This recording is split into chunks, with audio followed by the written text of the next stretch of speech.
Stéphane Matala n'a pas de dos, et il n'en aura jamais s'il continue comme ça. Ne te fie pas à la forme du contenu, mais plutôt au fond du contenu. Même si c'est pas ton domaine, regarde parce que c'est délirant pour moi. J'ai commenté ça sous une story de Stéphane Matala il y a quelques semaines, et tout le monde m'est tombé dessus. Alors oui, Stéphane est énorme, oui Stéphane est pro, mais il fait une erreur de débutant. Il n'utilise pas de sangle de tirage.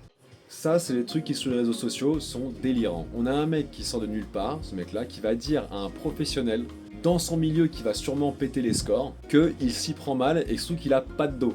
Tu vois, c'est un peu comme si moi là, je fais du surf depuis quelques années et je vais voir Kelly Slater et je lui dis, ah, écoute mec, j'ai vu ton take-off à Tiupo, là, tu sais, la grosse vague qui arrache là, tu t'y prends mal. non, mais, non mais, je te jure, on est à ce niveau-là là. Stéphane Matala, de dos, ça représente ça. Tac tac. Dire que ce mec n'a pas de dos, c'est quand même une aberration. Le mec se croit au-dessus en fait. Et sur les réseaux, ça pullule maintenant ça. Des gens qui vont donner leurs avis alors qu'ils ne sont pas connaisseurs du truc, ça se voit. Pour dire ça, ça se voit.